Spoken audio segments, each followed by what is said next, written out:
Allô, bonjour et bienvenue dans Balado, un espace d'échange sur la consommation de drogue sans tabou, parce que parler, c'est déjà réduire les risques. Ce podcast vous était amené par le GRIP, un organisme qui agit en réduction des méfaits et en prévention, dans le but d'informer et d'intervenir dans les milieux festifs au Québec. Je m'appelle Carla Martin et je serai votre animatrice tout au long de la première saison du Balado. Pour ce premier épisode, nous accueillons au micro de Balado Louis Letellier de Saint-Just, Fred Tessier, ainsi que 3 invités surprises, afin de passer à travers l'histoire de la réduction des méfaits, aussi appelée réduction des risques, des années 1980 jusqu'à aujourd'hui. Alors bonjour à tout le monde. Donc j'aimerais d'abord que ces 2 invités se présentent, donc je vais laisser la parole à Louis. Bonjour à tous, mon nom est Louis Letellier de Saint-Just, je suis avocat en droit de la santé, je suis président de l'Association des intervenants en dépendance du Québec, cofondateur de Cactus Montréal et j'enseigne la politique des drogues à l'Université de Sherbrooke. Super, et toi Fred? Yes. Ben, allô, moi c'est Fred. Dans le fond, je suis père aidant intervenant. Ça fait environ 11 ans que je suis dans le milieu communautaire. J'ai travaillé à Cactus, j'ai travaillé maintenant je travaille à Réseau. Je me suis promené un petit peu, mais c'est ça. Donc j'ai été au site d'injection supervisée, etc., etc. Ouais, super. Okay. Le plancher des vaches. En tout cas, merci à vous deux d'avoir accepté de venir au micro Un grand plaisir. De Baladop. Et justement, j'avais vraiment hâte de découvrir un petit peu cette histoire-là de la réduction des méfaits du côté plus canadien, parce que comme une personne avec qui je travaille m'a dit l'autre jour, c'est Sam Briand qui devait être là aujourd'hui avec nous, et elle m'a dit que la réduction des méfaits s'adapte toujours et change aux réalités des personnes qui en ont besoin. Et c'est pour ça que j'étais vraiment super intéressée de savoir comment est-ce que ça a évolué de ses débuts jusqu'à aujourd'hui. Et donc j'aimerais bien commencer cet épisode en vous demandant votre propre définition de cette approche de la réduction des méfaits ou des risques. Mais dans le fond, pour moi, je vous dirais, bon, évidemment, ça le dit dans le mot, c'est de réduire les méfaits X sur une personne, un individu, un moment, un endroit. La réduction des méfaits, elle s'applique à 3 niveaux.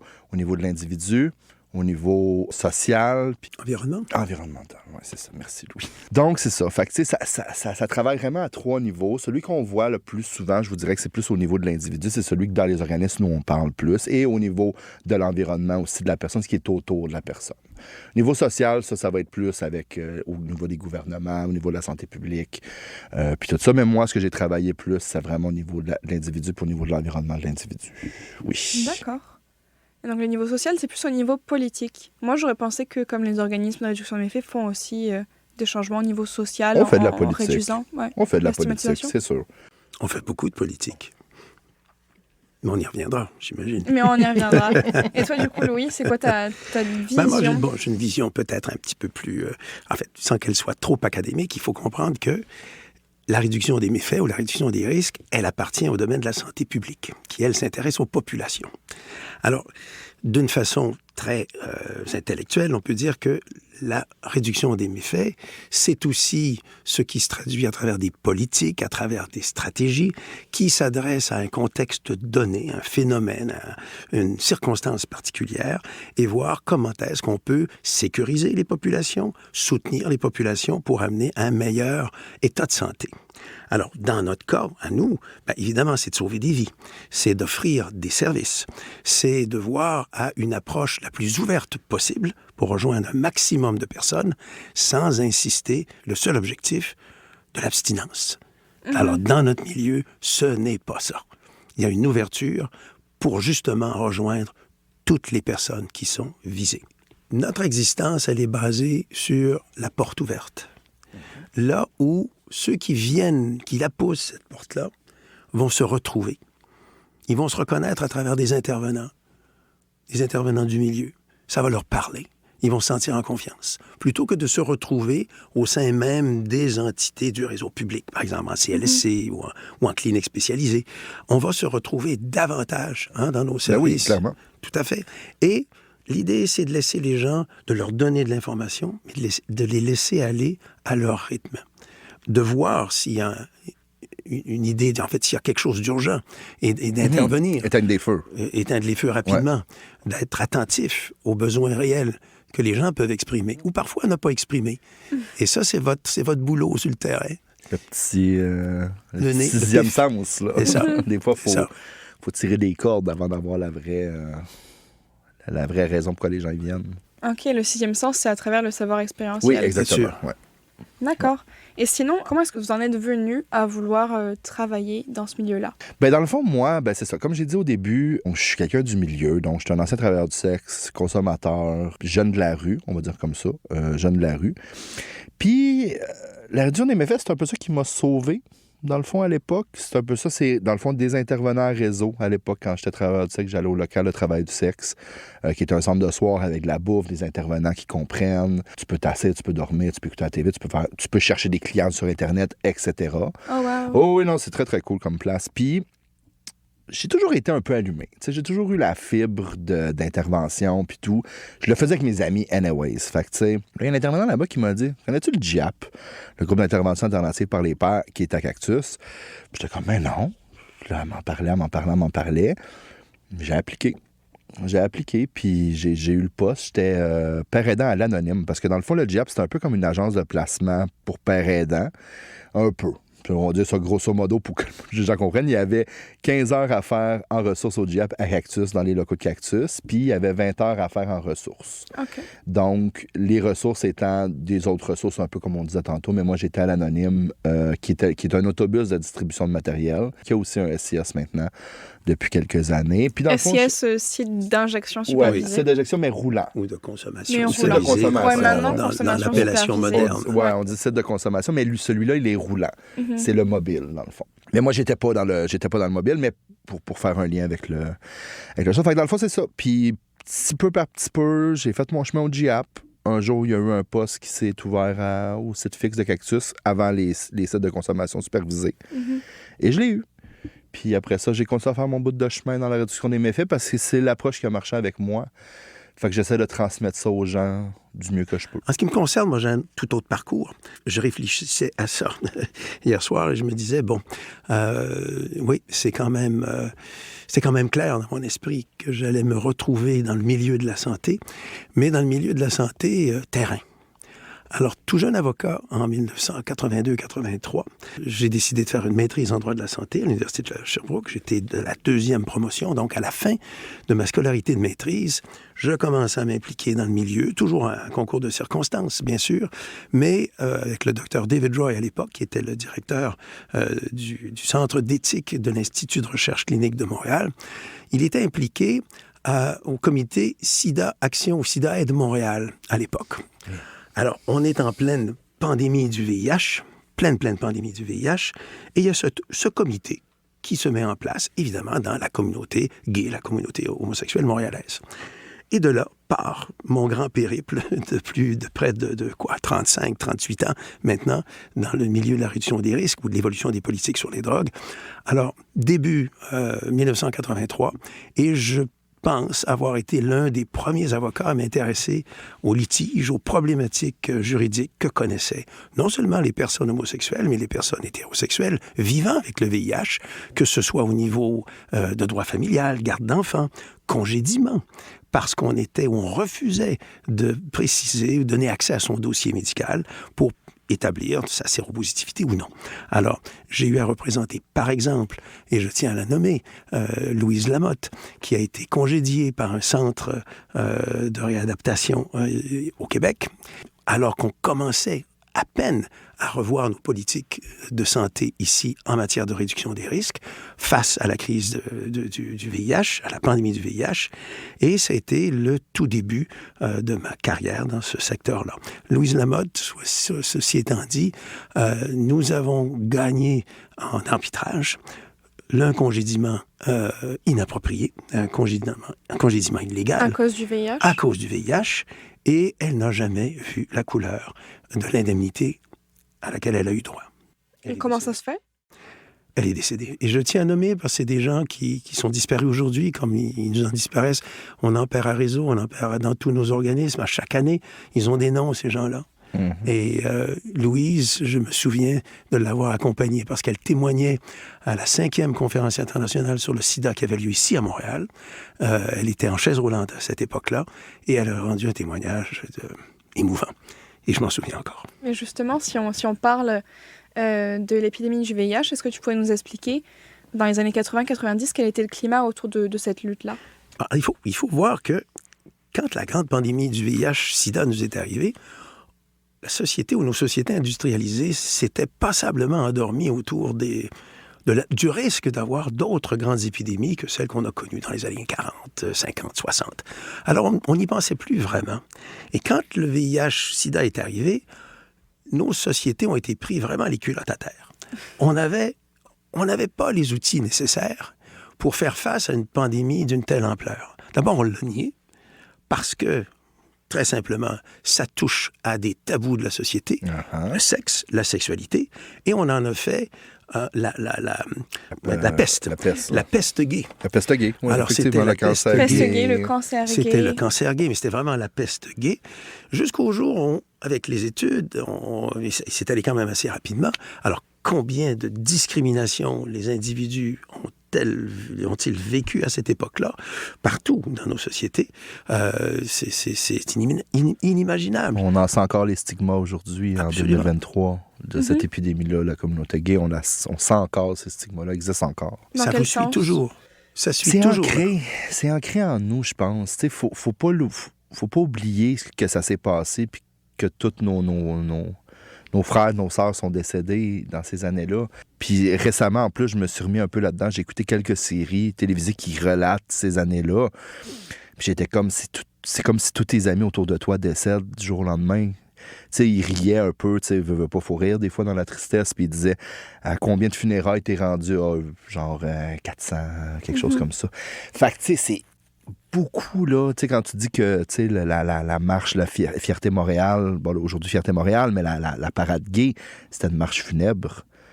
C'était pas plaisir, fanfare et glitter. On célébrait pas l'inclusion. On célébrait la mort, dans le fond, on se rappelait la mort de nos amis. Et Carla, pour terminer sur ta question, dans les années 80, comment la réduction des méfaits s'est incrustée, si tu veux, dans nos mœurs, ou a fait ses premières apparitions. D'abord, la réduction des méfaits, dans l'histoire des épidémies, on ne l'appelait pas comme ça à l'époque, mais c'était de la nature de la réduction des méfaits. En 1900, à cause de la pandémie du VIH-Sida, on l'a désigné comme tel. Alors, on a créé la nouvelle réduction des méfaits à la fin des années 80, et on a été obligé, sur le terrain, de se rendre compte que, bon, ce n'était plus qu'une transmission dans la communauté gay, que le VIH, mais c'était aussi la transmission verticale mère-enfant pendant la grossesse. Et c'était aussi vers la fin des années 80 chez les utilisateurs de drogues injectables. D'où la question de la prévention, VIH par le partage de seringues infectées, VIH et hépatite. Hépatite, oui. Alors, c'était les risques qui étaient énormes. Et c'est face à ce constat-là, et on avait très peu de données, mais il y avait des alertes qui étaient lancées par nos grandes organisations de santé publique, soit américaines, européennes, canadiennes, mais on n'avait pas les données qu'on a aujourd'hui. Ce qui est un outil, les données probantes dont on parle beaucoup aujourd'hui, il faut se référer à ces données-là pour poser les bons gestes. Mais à l'époque, on n'avait rien. Alors, quand je dis que ce sont des coups de gueule qui ont fait avancer la réduction des méfaits au Québec ou au Canada, par exemple, à la fin des années 80, Cactus naît d'une réunion de collègues, qu'ils soient médecins, travailleurs sociaux, gestionnaires du réseau, avocats, dont j'étais, gens du ministère de la Santé, où on a dit il faut intervenir auprès des usagers de drogues injectables. Alors, ça a été les premiers balbutiements, en collaboration de grands pionniers qui ont été, par exemple, le docteur Jean Robert et une Marianne Tonnellier, une infirmière qui, elle, poussait la porte de Cactus la première fois, en 1989. Mais d'accord, mais c'est vous qui avez ressenti le besoin de cofonder Cactus. Mais à ce moment-là, qu'est-ce que faisaient les gouvernements comme au tout début des années 80? Est-ce que les gouvernements étaient conscients de la crise? Est-ce qu'ils ont voulu agir? On parlait de sexe, on parlait de drogue. Alors, c'est les plus beaux tabous de nos sociétés chrétiennes, catholiques. Donc, on a un passé assez lourd au niveau de la stigmatisation. Alors, que faisaient nos gouvernements? Je pense qu'ils réfléchissaient, mais on réfléchit très lentement, on marche sur des œufs, parce qu'on a une population qui est très réfractaire à aller de l'avant dans des contextes où on parle de drogue, on parle de sexe, et il y a des lois qui sont, à l'époque, évidemment encore très répressive en matière de possession de drogue, même pour des fins de consommation personnelle.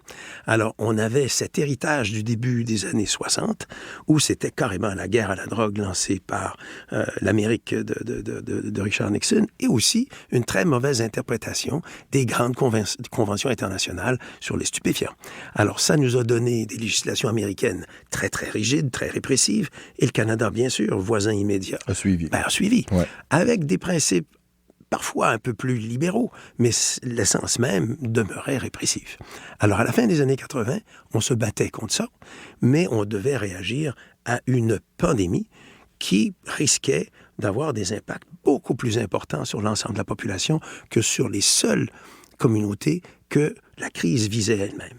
Et toi, Fred, est-ce que tu pourrais nous en dire plus sur l'implication des communautés LGBTQ+, et des travailleurs et travailleuses du sexe dans les débuts de la réduction des risques? C'est sûr que nos communautés, surtout la communauté LGBT, on a été hyper happés par tout ça parce qu'on était les premiers touchés par cette pandémie-là. Tu sais, je pense aussi surtout aux États-Unis, mais il y avait aussi tout le côté religieux, puis tu en as parlé tantôt. Tu sais, on est quand même une société qui est catholique, puis on voyait le VIH, ils voyaient ça un petit peu comme le châtiment de Dieu, énormément, tu sais, fait que c'est difficile après ça pour des gouvernements quand la majorité de ta société, qui est pas LGBT, qui est comme monsieur, madame, tout le monde, catholique religieux, baptisé et tout, est très réfractaire à tout ça, mais en même temps, tu as des gens qui meurent. Fait que c'est quoi que tu fais comme gouvernement? Fait que, tu sais, je pense que c'est un petit peu ça. Et qui ont des familles. Et qui ont des familles aussi, c'est ça. Tu sais, fait que je pense qu'on n'a pas eu le choix de militer. Tu sais, il y a eu des grosses manifestations qui ont été faites aux États-Unis. Ici, je suis pas trop au courant. J'ai essayé de regarder un petit peu. Clairement qu'il y en a eu. Mais on a des caractéristiques différentes. Hein? Quand on voit cet esprit, en fait, je pense que c'est viscéral. Ça fait partie de la génétique européenne de sortir dans la rue.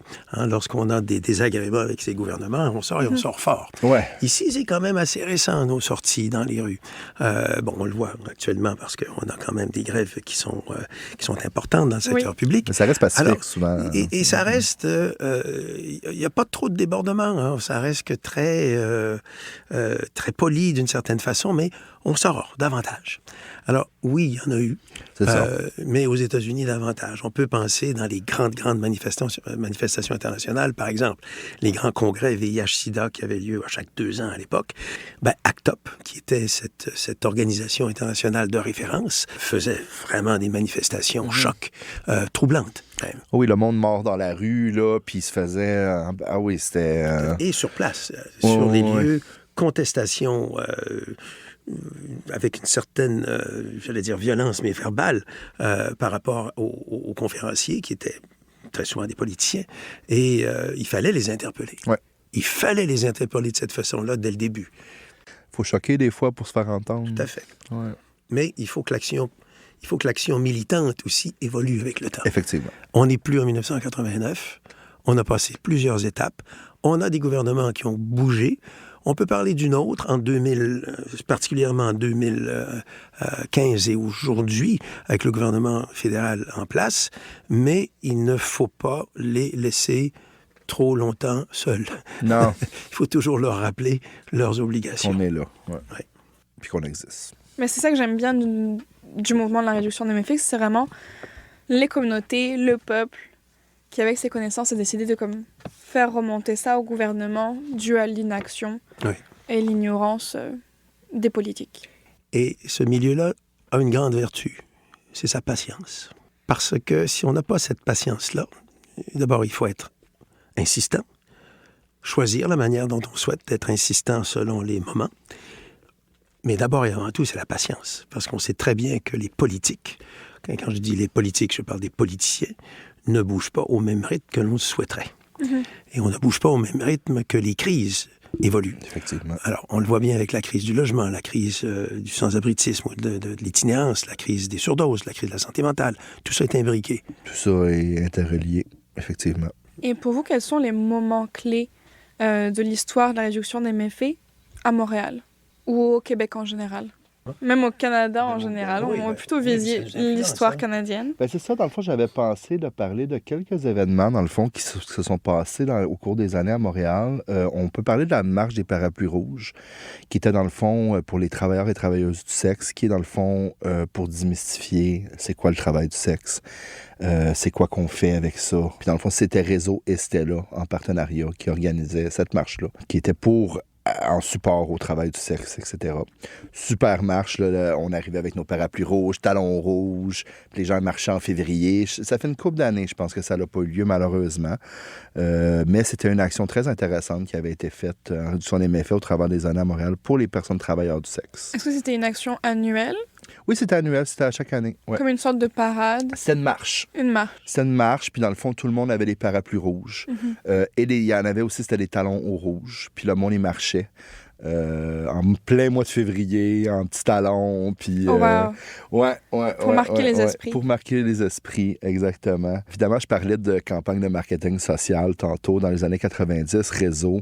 Il est même encore aujourd'hui. Peut-être un peu moins provocateur aujourd'hui, mais à l'époque, très provocateur. Tu sais, on parle de 0-0 à l'époque. Mettre un condom, juste de mettre un condom, c'était un débat dans nos communautés. Fait que, tu sais, des posters avec des gros pénis, le condom par-dessus, mettez un condom, c'est important, le VIH, nanana. Fait que des pubs hyper percutantes qui marquent l'esprit. Tu sais, même moi, au travers des années, tu sais, en tant que personne gay, j'ai côtoyé Réseau. Là, maintenant, j'y travaille, mais bien avant, je voyais Réseau passer un peu partout. Tu sais, dans le Fugue, qui est une revue qui est mensuelle, plein de pubs dans le Fugue. Il y a eu des pubs dans les bars, dans les saunas. Tu sais, Réseau est littéralement partout dans le village à faire de la prévention. Depuis des années, depuis 1991. Cactus, c'était en 88-89, ça, tu disais? Puis Réseau, en fait, 0-0, ouvert en 1991, quelques années plus tard. Fait toute partie de la même vague, là, un petit peu. Notamment, on a parlé du marketing social avec Réseau. Ouais. Moi, je connais Bleachman à San Francisco. Louis, est-ce que, je vois que tu souris, est-ce que tu pourrais nous en parler un petit peu de Bleachman? Bleachman, c'était le tout début. On était vraiment dans la grande vague des décès de la communauté gay à San Francisco. Et c'était les premières stratégies. Alors, en fait, c'était une espèce de mascotte qui était Bleachman. C'était à l'image de l'eau de Javel. Donc, c'était une grande seringue. C'était un personnage qui venait dire aux gens « Rendez stériles vos seringues pour éviter la transmission du VIH et d'autres maladies transmissibles par le sang. » Alors, sur le terrain, on a grandement évolué. On parlait tout à l'heure entre nous de l'influence que le Brésil a eue sur nos approches. Évidemment, le Brésil, c'est un pays de chaleur, un pays de samba, où le corps à corps est quand même assez priorisé. Donc, on est habitué. Ça ne choquait pas au Brésil d'avoir des images très crues de prévention. Ouais. Mais on ne pouvait pas avoir ça en France, on ne pouvait pas avoir ça au Canada, on ne pouvait pas avoir ça aux États-Unis. Mais on s'est ajusté et on a insisté pour donner le bon et le meilleur message aux personnes et aux communautés qu'on souhaitait rejoindre. Alors, oui, ça a évolué avec le temps. On a eu la formation de pairs. Alors, et déjà, à travers les pairs, c'était une façon de donner un message beaucoup plus clair. Ensuite, comme tu as dit plus tôt, il y avait les campagnes avec Réseau, qui étaient aussi très percutantes. Très percutantes, très imagées. Ça frappe, là. Des pénis là, sur un poster des années 90. Tu voyais pas ça. Aujourd'hui, ça va, là, on a vu plus de choses, les temps ont évolué, mais à l'époque, c'était très, très, très percutant. Puis l'idée, c'était de choquer pour faire la prévention. Et de nos jours, elles ressemblent à quoi, les campagnes de communication de Réseau? Comment est-ce que vous rejoignez la population? C'est sûr que Réseau va toujours faire la publicité. Je te dirais que ce qui est très, très, très récent, c'est la zone rose, qui était une aire de dépistage et d'intervention sans jugement qui était sur la rue. Dans un container avec une petite tente rose, puis tout très, très visible. Réseau, on aime ça être visible, on aime ça être vu, on aime ça être percutant. Et avec la zone rose est venue aussi une vague de publicité à grande échelle. On a même été à un moment sur un grand panneau d'affichage là, géant. Là. On a été dans le métro, même encore, là, au métro Baudry, tu peux voir quelques pubs qui restent de la zone rose, avec des phrases dérangeantes un petit peu même, là, tu sais. par rapport à X sujets, là, il y avait quand même une grande campagne qui avait été faite. Fait que c'est ça. Fait en ce moment, je te dirais que c'est ça au niveau plus général. Il faut s'adapter aussi. Hein. Comme là, moi, je suis sur le programme Chemsex. On va faire ça très rapidement. C'est des gens qui ont de la sexualité et qui consomment en même temps. Pour comme ça, la zone rose. Besoin de vérifier tes fluides. On n'est jamais trop dans le jus via la zone rose. Donc, des messages de dépistage, mais un petit peu différents. Avec de l'humour, percutant, on s'en souvient. Avec de l'humour, on s'en souvient. Ça a toujours fait partie de nous. Puis évidemment, on a des partenaires qui nous font du pro bono, comme Uppercut, puis tout ça, qui sont des super partenaires à nous. Pour en venir à Grindr, dans le fond, c'est qu'un moment donné, pour rejoindre les gens, on fait des dépistages au sauna directement avec SIDEP, dans le sauna, dans une petite chambre de sauna. Mais des fois, on ne rejoint pas nécessairement les gens qu'on veut rejoindre. Mais sur Grindr, parce que tous les gars sont au sauna, ils sont sur Grindr. Fait qu'on se fait un compte Grindr de réseau avec un peu notre message de prévention dans la description. Puis les gens peuvent venir nous parler directement. Puis on est comme, hey, viens nous voir, on est là. Tu peux te faire dépister. Okay. Tu comprends? On est dans les milieux. Tu sais, comme mettons, moi, je suis au bureau, j'ouvre le Grindr, on est dans le village. Fait qu'il y a plein de gens autour de moi qui font de la consommation et de la sexualité ou qui ont besoin de condoms ou quoi que ce soit, ben on est là sur le site. Parce que c'est une manière de rejoindre les gens qui sont les plus marginalisés, qui sont le moins aptes, des fois, à venir chercher de l'aide ou à venir dans nos ressources, ou peut-être les autres qui nous connaissent peut-être même pas. Fait qu'avec ce genre d'application-là, avec ce genre de trucs-là, on peut vraiment aller rejoindre les gens qui sont le plus marginalisés. C'est super important qu'on rejoigne ces gens-là. C'est carrément un autre truc, mais même dans le dating, ça l'a vraiment changé, d'avoir ces applications-là qui te disent qu'une personne à 100 mètres de toi pour avoir des relations sexuelles. Fait que ça l'a rendu ça très accessible et facile, beaucoup plus que ça l'était. Fait qu'il a fallu, pour rejoindre les gens, que les ressources évoluent, puis se rendre là. Puis je pense que le réseau a sa place au niveau de la prévention, au niveau de la communauté. Fait qu'on n'a pas le choix de prendre cette place-là, puis d'offrir ce genre de moyens-là pour nous rejoindre. Le plus que tu as de moyens de te faire rejoindre, de te faire connaître comme organisme, c'est bien. Je pense que un des moments comme marquants aussi de l'histoire de la réduction des méfaits, ça a été comme l'ouverture de Cactus en 1989. Donc, Louis, si tu pouvais présenter un petit peu comme l'initiative et expliquer comment est-ce que vous êtes venu à fonder cet organisme? En fait, ça devenait... à l'époque, on n'avait pas vécu les grandes transformations du réseau de la santé et des services sociaux que l'on connaît aujourd'hui, où on en est venu à centraliser énormément l'organisation des services avec tous les travers qu'on connaît. Mais à l'époque, on avait des établissements indépendants. Alors, on travaillait beaucoup avec les établissements de première ligne, qui étaient les CLSC, qui est une très belle invention du début des années 70 ici, dans notre première grande réforme du réseau de la santé au Québec. Et les CLSC, c'était vraiment la première porte des services communautaires. C'est vrai. C'était la première porte et c'était des services accessibles. Les intervenants qui étaient là, c'était des gens qui connaissaient bien les différents milieux dans lesquels ils intervenaient. Il y avait des médecins aussi à l'époque. Des médecins, des infirmières, des travailleurs sociaux, des gens qui avaient vraiment envie de travailler pour leur communauté. C'est vrai. Alors, c'était un énorme réseau que celui des CLSC et qui nourrissait, qui était aux premières loges de l'évolution des problématiques sociales. Et dans le contexte de la pandémie du VIH-Sida, évidemment, l'alarme a été sonnée par les CLSC qui ont dit, et les départements de santé communautaire à l'époque. Je parlais de Jean-Robert tout à l'heure. Jean-Robert était le directeur du département de santé communautaire de l'hôpital Saint-Luc à ce moment-là. Saint-Luc. Et l'hôpital Saint-Luc qui, aujourd'hui, pour ceux qui nous écoutent, c'est le CHUM. C'est là où le CHUM est installé, le nouveau CHUM est installé maintenant. Et l'hôpital Saint-Luc, c'était, à l'époque, dans les années 60, dans les années 70, les années 80, c'était le lieu, l'urgence, c'était le lieu d'accueil des sans-abri de l'époque. Alors, on n'avait pas les ressources qu'on a et il y avait aussi toutes les problématiques de toxicomanie du centre-ville. Alors, en collaboration avec les CLSC, les alarmes, les drapeaux rouges se sont levés.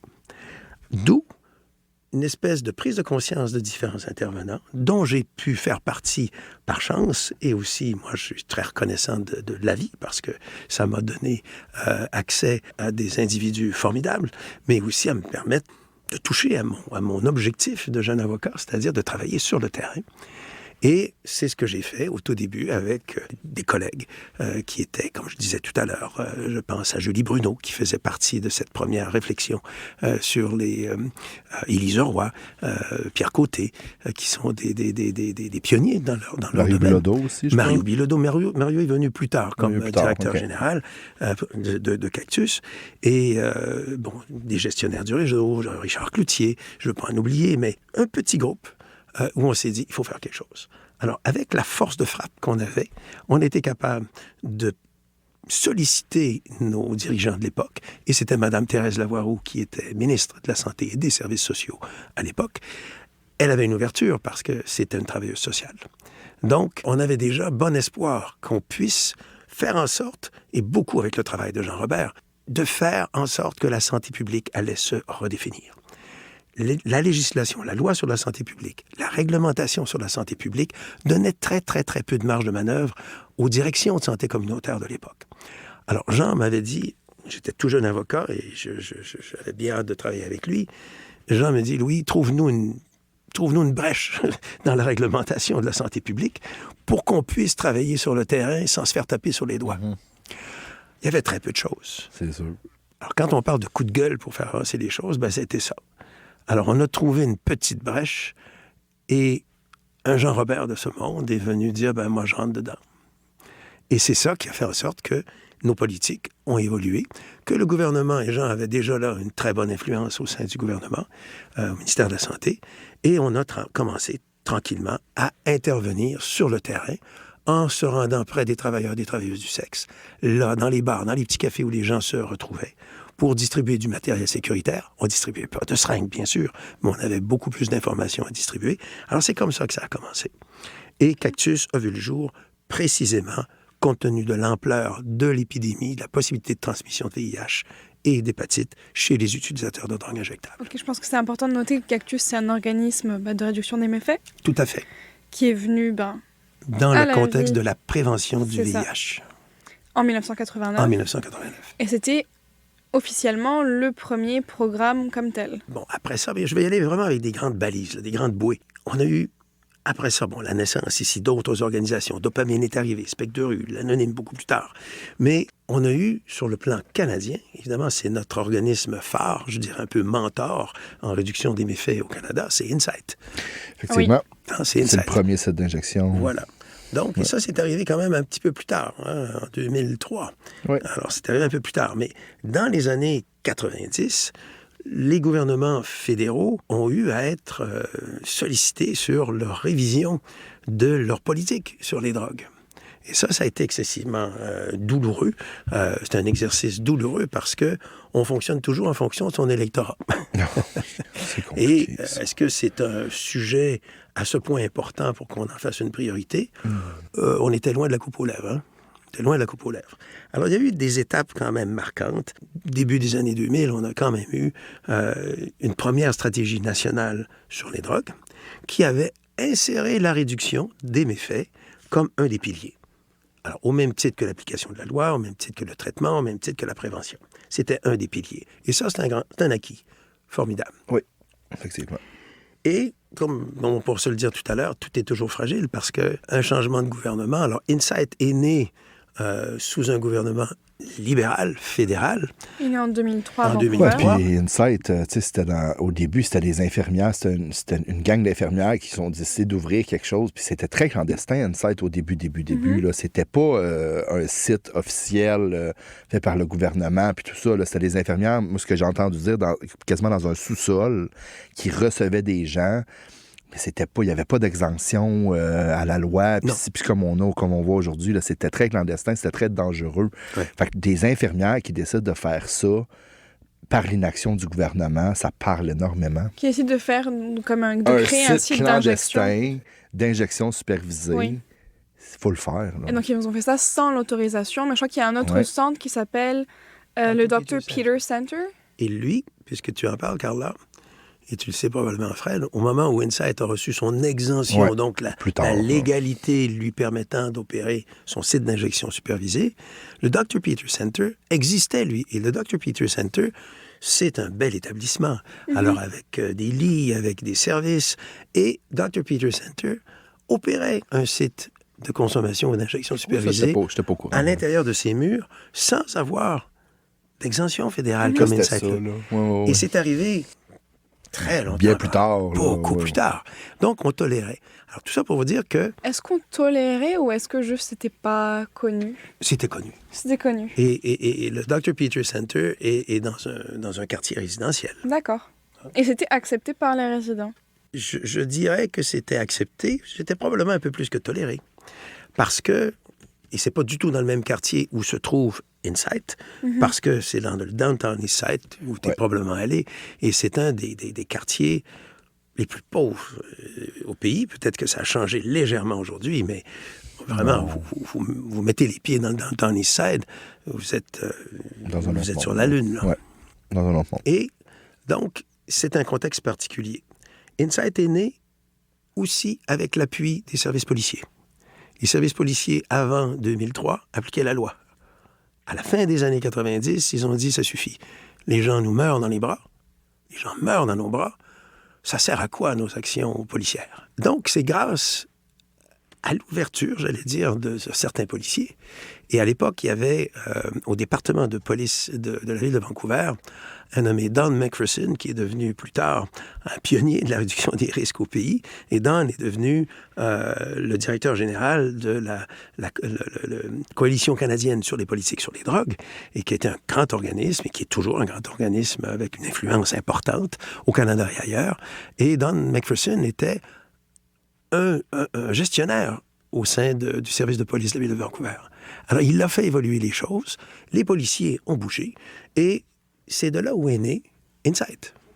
Alors, dans le cadre d'une crise nationale, une crise de santé publique provinciale. Alors, par la suite, est arrivé très tôt un changement de gouvernement. On est arrivé avec un gouvernement conservateur que l'on a dû subir entre 2005 et 2015.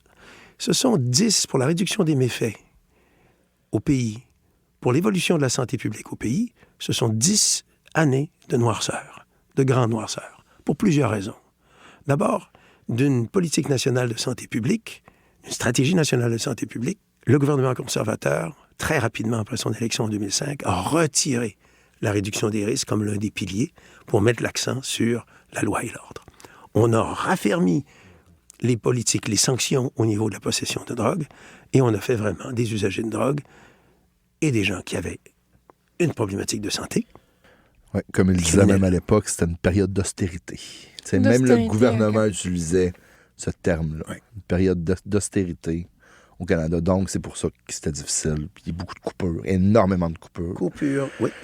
Énormément de coupures. On l'a senti sur nos postes, parce que c'était des gens qui perdaient leur poste. C'était ça, là, c'était des collègues qui, peut-être même des programmes qui fermeraient littéralement. C'était ça que ça l'avait créé là, sur le plancher. Là. C'est cette période d'austérité-là, Stephen Harper. C'est qu'on perdait des collègues, on perdait des postes, on perdait des programmes. Parce que les provinces finançaient et suivaient l'esprit ou la philosophie instaurée par le gouvernement d'époque. Exactement. Je pense que nos auditeurs et auditrices pourront vraiment se rendre compte de ça en écoutant comme les propos de Tony Clément, ancien ministre de la Santé au niveau fédéral, sur Insight, sur le site d'injection supervisée, qui était dans ses propos abominables.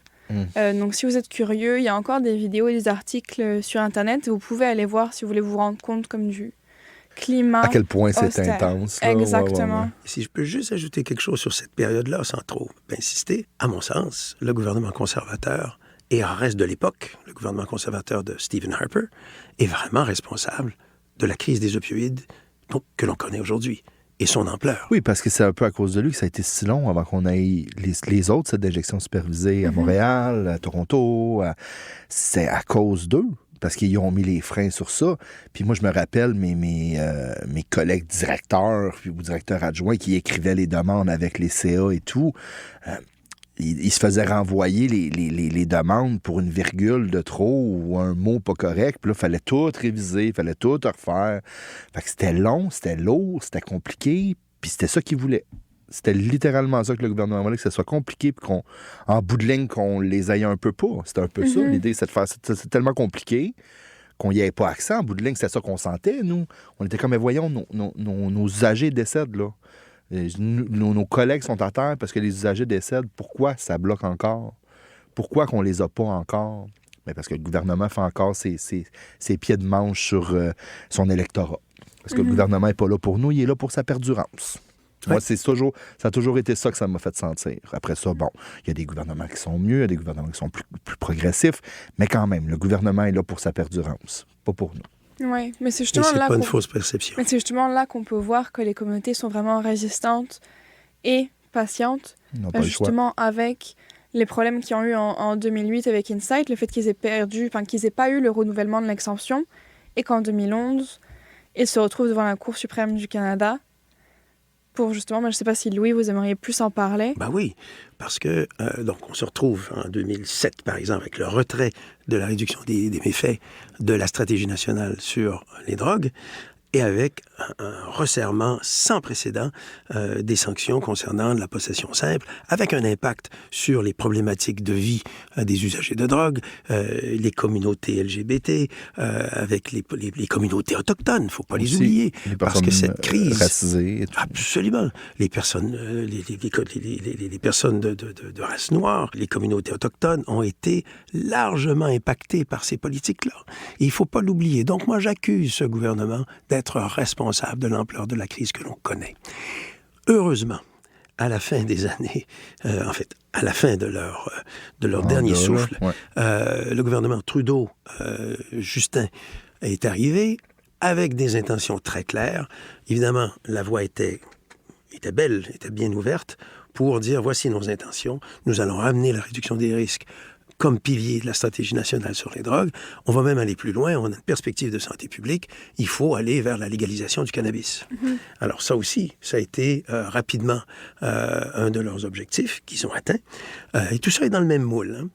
Et avant ça, bien sûr, il faut que j'y arrive, mais c'est en 2011, j'ai sauté une étape, parce que, et c'est là quand on parle de coup de gueule, mais lorsqu'on parle de l'importance du milieu, de l'activisme, de nos milieux communautaires, il y a eu, dès 2008, une contestation amorcée contre le refus du gouvernement fédéral de renouveler l'exemption d'Insight.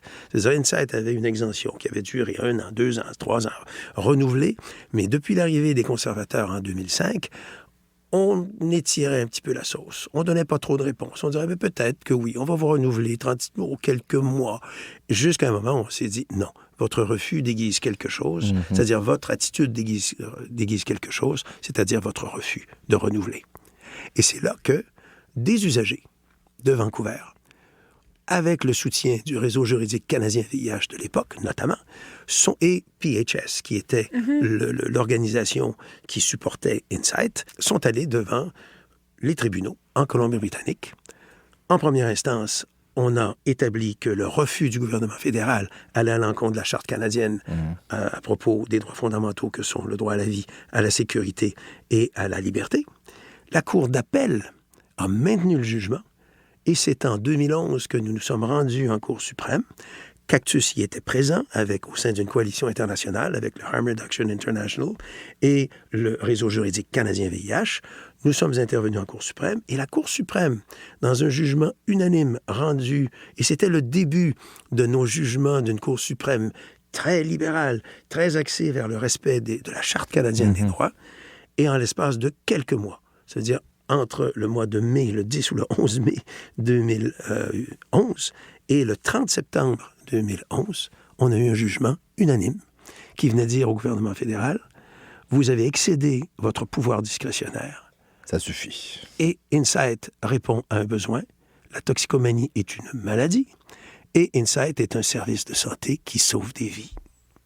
Bon. Alors ça a été... Beau. Voilà. Et pour moi, c'est vraiment l'élément clé. C'est là que ça l'a débloqué. Puis Absolument. après ça, c'est ça. Mais ça a été long. Oui, c'est ça. Après ça, tout le reste est arrivé. Tu le sais. Mais longtemps après? Alors, tu le sais, Fred, tu as été premier intervenant en 2017 où Montréal a accueilli les premiers sites de consommation ou sites d'injection supervisés à l'Est des Rocheuses. 2017. Effectivement, oui, 2017. Fait que c'est quand même une couple d'années plus tard. Ça a quand même pris du temps. 6 ans. Ça a quand même pris du temps. Mais comment est-ce que c'était en tant qu'intervenant, justement, à l'ouverture du site, par exemple, de Cactus, là où tu étais à l'époque? Oui. Ben, tu sais, c'est sûr qu'au début, c'était tranquille.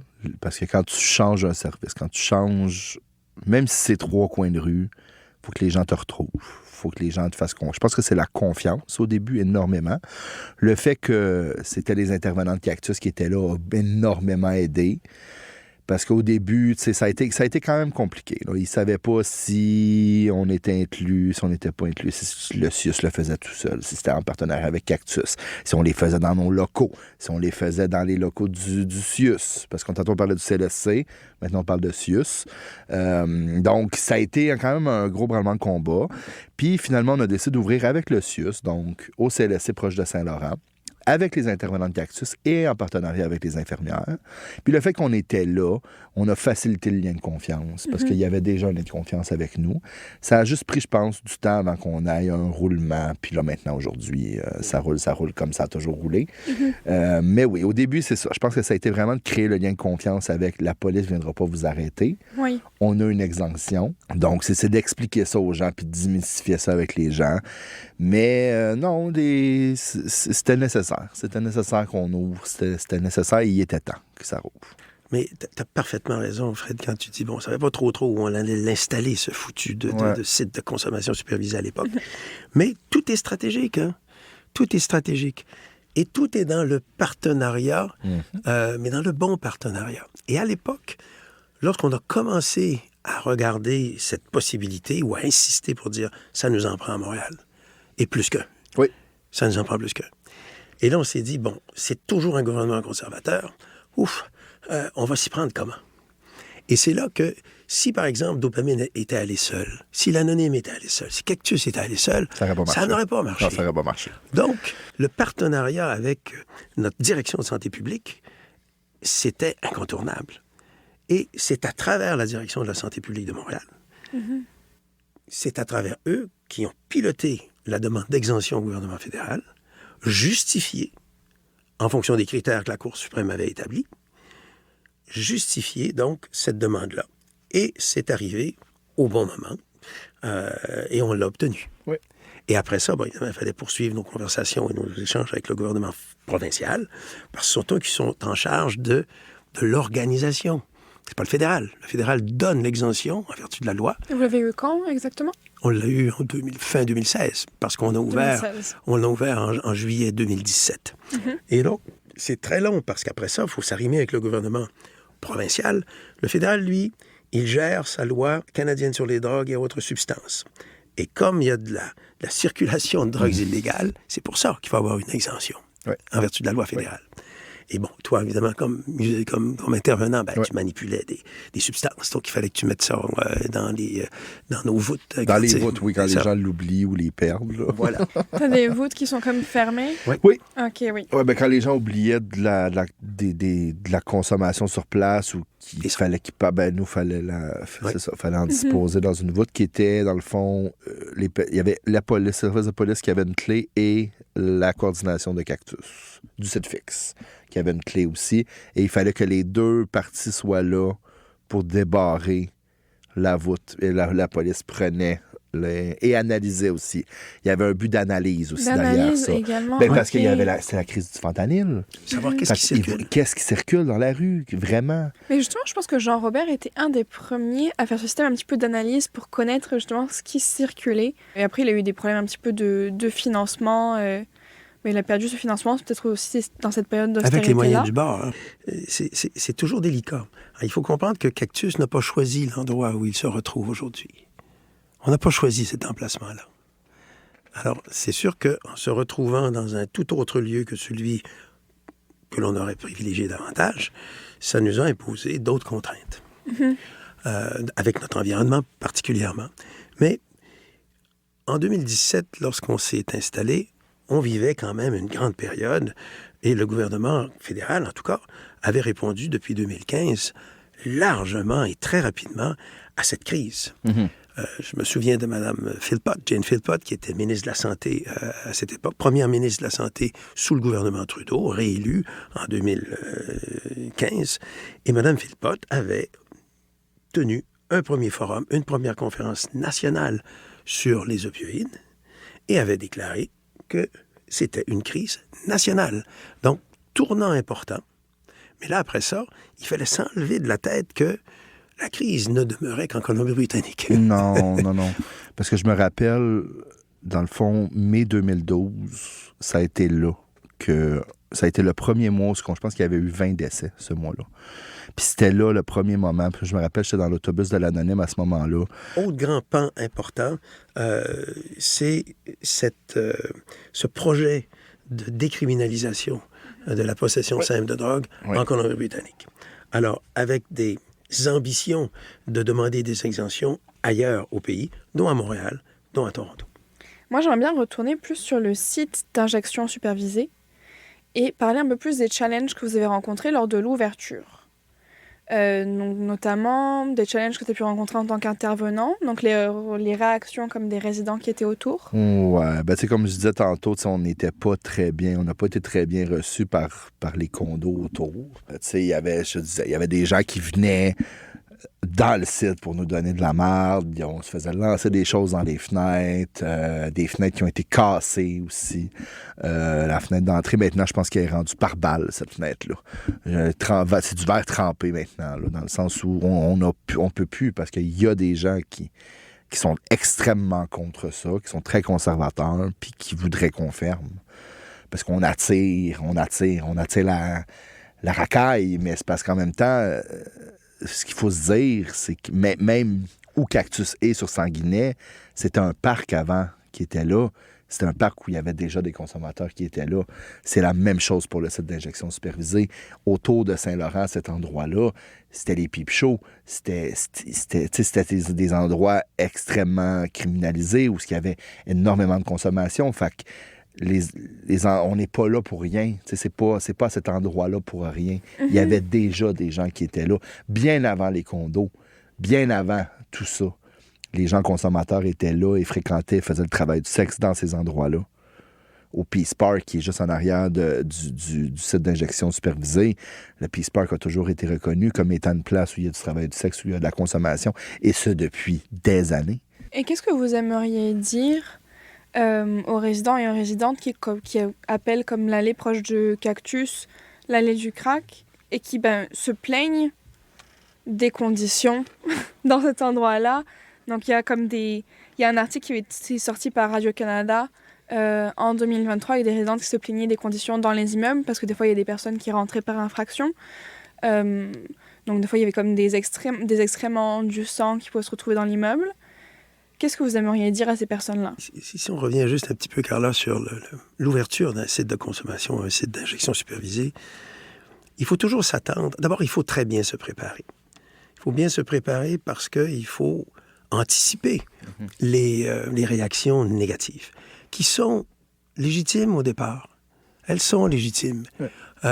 Et je vous dirais, par expérience, que il y a très peu de ces services-là, que sont les services de consommation supervisés au pays, qui n'ont pas vécu un court épisode ou un épisode plus long d'opposition riveraine. Hein? Le pas dans ma cour, le pas dans ma cour. Pas dans ma cour, bon. Écoutez, moi, je ne veux pas faire de médisance, mais on l'a vécu beaucoup à Cactus. On était nomades très longtemps avant d'arriver à notre siège social au coin de Sainte-Catherine et Sanguinet, ici à Montréal. Mais on avait un voisin sur la rue Sainte-Catherine, et je les respecte beaucoup. C'était les Pères Blancs d'Amérique. Et c'était notre voisin derrière le terminus d'autobus voyageurs à l'époque. Donc, nos sites ou nos services s'installent là où les besoins se font sentir. On le fait pas par plaisir. On est là parce que le milieu réclame des services. Ouais. On a l'impression, quand on vit dans une communauté X, qu'on ne semble pas toujours voir la misère, la tristesse, les problématiques sociales qui nous entourent, vraiment. Aujourd'hui, actuellement, on le voit un peu plus. Cet été à Montréal, c'était un été sans précédent. Et c'est ça qui a fait réagir nos gouvernements par rapport à la crise du logement, à la crise des opioïdes, à la crise de santé mentale.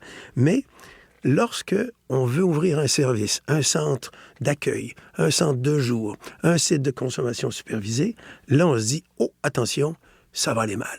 Ouais. Ça va être l'effet peau de miel et on va avoir des problèmes comme jamais. Pourtant, les gens qui vont aller dans ces services, ils habitent déjà. Ils piétinent déjà le quartier. Alors, c'est un peu ça, moi, que je dirais à la population. Je leur dirais, écoutez, je pense qu'on comprend tous vos réactions. Maintenant, il faut se parler. il faut comprendre, il faut s'écouter, travailler en partenariat. Il faut grandir. Et il faut grandir. Oui. Et c'est pour ça qu'on a des comités de bon voisinage. D'ailleurs, Fred, quand il est arrivé à Cactus, on avait encore, Oui. on avait un comité de bon Ah voisinage. oui, on a toujours, ça fait longtemps. Là. Ça fait longtemps, ça Oh, fait oui. partie de notre Comme je disais, tu sais, notre ADN. même avant le cactus sur Sanguinet, que tu dis le siège social sur Sanguinet, c'était un parc avant où il y avait énormément de consommation, cet endroit-là, qui est à côté du CLSC, puis entre l'UQAM et tout. Les gens ont toujours été là. À un moment donné, faut accepter aussi. Il faut comprendre et accepter et s'intéresser à vouloir comprendre aussi. C'est que les gens, des fois, ils veulent bien comprendre, mais dans le fond, ils ne sont pas ouverts à la compréhension. Il faut être ouvert, il faut s'informer. Oui. Puis des fois, c'est plate, mais d'avoir quelqu'un dans sa famille qui vit ces problématiques-là, des fois, ça aide à ouvrir l'esprit.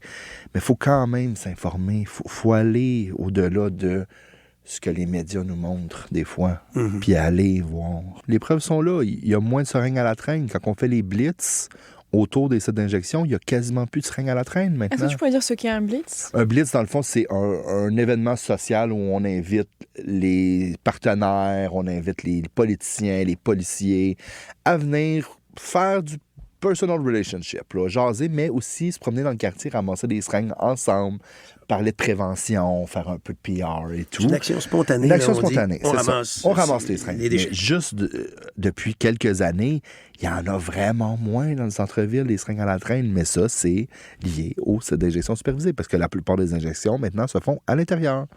Sécuritairement, sont plus à l'extérieur où ce que les seringues sont oubliées, jetées, où le monde a peur, fait qu'ils pêchent la seringue puis ils s'en vont en courant. Fait qu'il y a moins ce chose-là. Fait qu'au niveau de la société, au niveau des citoyens, c'est comme ça qu'il faut l'amener des fois. Regardez, il y a moins de seringues à la traîne, il y a moins d'injections visibles dans la rue à cause des sites d'injection supervisés. Donc, est-ce qu'en réaction à ces personnes-là, vous diriez que C'est nécessaire. que c'est nécessaire? C'est nécessaire. On n'a pas le Que choix. c'est juste qu'ils ne le voyaient pas avant, c'était plus caché, mais c'est pas le site d'injection ou de consommation supervisée qui amène ces problèmes-là. Non. Tu souhaitais probablement nous demander si la vision, l'attitude envers les personnes qui consomment a changé. Je dirais oui et non. Je pense qu'on a gagné notre statut de bon citoyen communautaire, où on devient essentiel dans une communauté donnée, mais en même temps, on n'y échappe pas Il va toujours à avoir, cette résistance-là. Toujours. Et les premiers commentaires sont toujours les mêmes. Il va y avoir une accumulation. On va avoir plus de méfaits, on va avoir plus de vols, plus d'entrées par effraction. On va avoir plus d'attaques, plus de violence. L'effet peau de miel. Ouais. Tout le monde va Tout le venir. monde va se ramasser. Et ça ne se réalise pas. Et les données sont là. Et c'est pour ça qu'il faut toujours donner la bonne information en partenariat avec les partenaires de notre milieu, Oui, clairement. policiers. Oui, effectivement, les sociocoms, Voilà. sociocommunautaires, les polices sociocommunautaires, souvent plus, sensibilisés à nos réalités. Le milieu scolaire, le milieu de la santé, le milieu des affaires de nos quartiers. Donc, c'est un véritable partenariat. Oui. Et ça, on y arrive, mais avec la patience. Merci à nos auditeurs et auditrices d'avoir écouté cet épisode du Balado. Nous vous attendons en commentaire sur votre plateforme d'écoute ou sur les réseaux sociaux du GRIP pour répondre à toutes vos questions et vos réactions.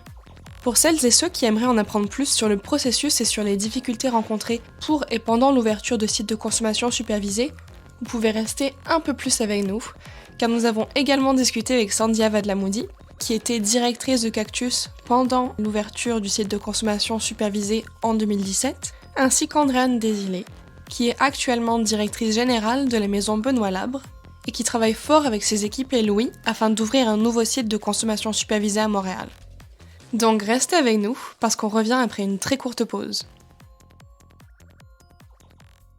Donc bonjour. Bonjour Sandhya et merci à toi d'avoir accepté de participer au podcast.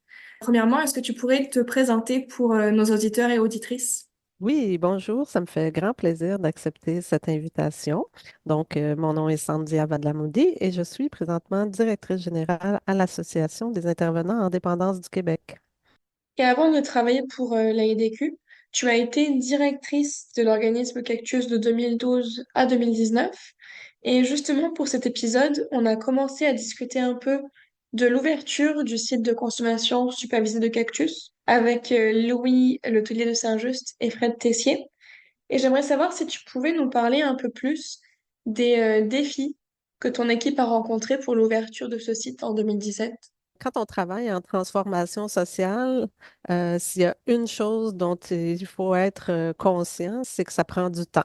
Et que quand les choses avancent, c'est souvent parce qu'on a réussi à saisir des opportunités, qu'il y a eu des momentum et on a réussi à avancer. Moi, j'ai commencé à travailler sur la question de l'offre de services de consommation supervisée vraiment en 2008, lorsque j'étais encore à plein milieu. On avait participé plusieurs groupes montréalais, dont l'Anonyme Spectre de rue, Dopamine, Plein Milieu, Cactus, à une conférence en réduction des méfaits. C'est une conférence internationale qui a lieu aux 2 ans. En 2008, cette conférence-là a eu lieu à Barcelone et on a réussi à faire une délégation montréalaise pour y participer. Et notre objectif était déjà d'aller voir les services d'injection supervisée qui existaient à Barcelone. Parce que déjà en 2008, il y avait une offre diversifiée de ce type de service dans la ville de Barcelone. Une fois sur place, on a constaté à quel point il était possible d'offrir des lieux qui soient à l'image des quartiers et des communautés dans lesquels ils s'implantaient. Parce que quand on est parti de Montréal pour aller à Barcelone, nous, le groupe, on était très imprégnés du programme Insight qui existait à Vancouver depuis déjà quelques années. Programme qui avait sa personnalité, là. Mais quand on est arrivé à Barcelone et qu'on a vu, d'une part, le mobile, on a vu que le service s'offrait dans toutes sortes d'installations, donc des lieux qui avaient l'air qui avaient un aménagement plus clinique, des milieux qui avaient des aménagements beaucoup plus communautaires et de type milieu de vie. Ça a été déterminant pour notre groupe à ce moment-là. Et quand on est revenu à Montréal, ça a été une posture qui était claire pour tout le monde et qui faisait sens de dire à Montréal, ce n'est pas un lieu dont on a besoin, ce sont une multitude d'antennes et ces antennes-là doivent être à l'image du quartier dans lequel elles vont s'implanter. Alors, c'est comme ça qu'on a commencé le travail et à ce moment-là, on œuvrait quand même dans un paysage politique qui était plutôt réfractaire. On avait un gouvernement fédéral qui était conservateur et on avait un gouvernement libéral là, au provincial qui ne démontrait pas vraiment d'ouverture envers ce besoin, en fait, d'offrir ce service-là. Donc, on a multiplié en fait les actions. Là, on a fait des conférences de presse, on a formé une coalition en réduction des méfaits, on a multiplié les rencontres avec la Direction régionale de santé publique. Il y a des comités multisectoriels qui ont été formés à la fois en termes d'acceptabilité sociale, là, de se dire comment on peut penser le projet pour qu'il soit satisfaisant et qui soit accepté par les différents acteurs qui sont concernés. Et aussi vraiment le b.a.-ba de se dire comment peut-on offrir ce service, qu'est-ce qu'on a besoin comme protocole, comme matériel, comme ressources. Donc, ces comités-là ont travaillé pendant plusieurs années. Au début, dans un contexte où on avait à répondre à des normes très, très, très détaillées et exigeantes là, de la part du fédéral pour obtenir l'exemption. Et dans un contexte aussi où on n'avait pas nécessairement un appui très fort du ministère de la Santé. Mais ce sont des étapes, en fait, par lesquelles on a passé. En 2014, on a commencé à Montréal et au Québec à ressentir un peu plus la présence, en fait, de substances contaminées et ce spectre des décès par surdose nous a un peu frappé de plein fouet en 2014. Là. Ça a été quand même une douche froide là, pendant cet été-là. Et ça a fait en sorte que ça a mobilisé beaucoup les bailleurs de fonds, ça a mobilisé beaucoup aussi le ministère de dire, OK, on doit agir là, dans les circonstances. Et bien, ça a fait en sorte que la porte a été plus ouverte au développement de ce type de service. Et là, il y a eu des engagements qui ont été pris à la fois au niveau de la direction de santé publique, qui était à l'époque dirigée par le docteur Horacio Arruda, et aussi le ministre de la Santé de cette époque-là. La DRSP de Montréal aussi s'est engagée avec les groupes communautaires et avec de façon plus élargie le milieu. Moi, j'ai eu en fait un peu cette chance de pouvoir m'allier avec les organisateurs communautaires du CLSC à côté de Cactus et de vraiment pouvoir réfléchir à ben, comment on peut faire pour que l'ouverture de ce service-là soit une réussite collective, en fait, qu'elle ne soit pas seulement une réponse aux besoins des personnes qui utilisent et qui fréquentent les services de Cactus, mais qu'elle puisse aussi être une réussite collective. Donc, on a mobilisé vraiment les acteurs présents dans le quartier. On a fait du porte-à-porte. On a interpellé les commerçants et l'invitation était toujours faite en termes de participation et d'écoute mutuelle. Donc, l'objectif était de dire ben, que on a chacun dans nos milieux, on a des contraintes, on a des besoins, on vit des difficultés, mais comment on peut s'en parler en tenant compte de l'un et de l'autre pour développer ben, des solutions, une compréhension mutuelle qui fait qu'on est capable d'accepter certaines choses qui nous plaisent moins en sachant que l'autre y met du sien aussi et que cette personne-là ne vit pas non plus une situation qui est toujours rose, là. Alors, on avait eu le temps, en fait, de développer on avait fait un plan d'action avec les acteurs sur quel type de formation ils aimeraient avoir. On avait fait une tournée aussi là, dans le quartier à pied pour identifier les lieux, les difficultés qui existaient, puis ensemble, après, réfléchir à ben, comment on pourrait pallier à ça. Donc, les petits pas qui étaient faits, ben, étaient des pas qui étaient faits de façon collective. Alors, il y avait quand même une solidarité là, qui se développait, à savoir, ben oui, tout n'est pas parfait, mais je comprends l'autre et je réussis à y trouver mon équilibre. Là où ça a été un petit peu plus difficile, c'est qu'est arrivé un moment où le projet allait bientôt se concrétiser, mais on ne savait pas où il allait s'implanter. Et pendant un certain moment, on savait où il allait s'implanter, mais on ne pouvait pas en parler. Donc ça a été quelque chose, je pense, s'il y a un apprentissage à tirer du déroulement de cette séquence-là, c'est c'est un écueil qu'il faut éviter. On le savait dès ce moment-là, quand même, dès le moment où on le vivait, on se disait, ah non, ça là, c'est un obstacle, c'est quelque chose qu'on n'aurait pas voulu vivre, mais on a été placé à Cactus un peu dans cette situation-là où on n'avait plus le contrôle, en fait. Donc, ce n'est pas nous qui décidions de où allait avoir lieu le projet et de comment la communication allait se faire. Alors ça a été Et un, comment ça se fait? Qui est-ce qui avait le contrôle là-dessus? Ben, au final, les personnes qui avaient le contrôle là-dessus, ben, c'était plus les dirigeants du CIUS et de la DRSP, étant donné les enjeux liés au financement et à l'obtention de l'exemption. À cette époque-là, c'était beaucoup plus normé là, qu'aujourd'hui. Donc, pendant cette période-là, ce que ça a eu comme impact, c'est qu'au moment où on a pu parler de où allait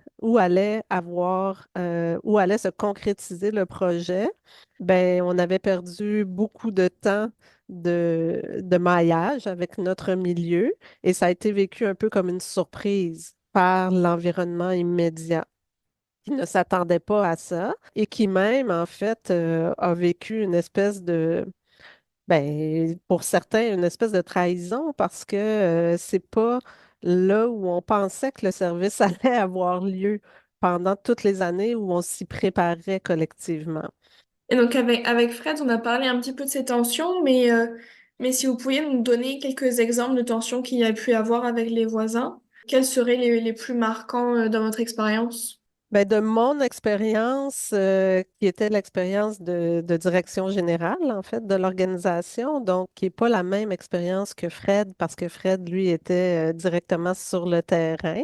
Alors, on a des vécus qui font partie de la même histoire, mais on l'a vécu à différents niveaux.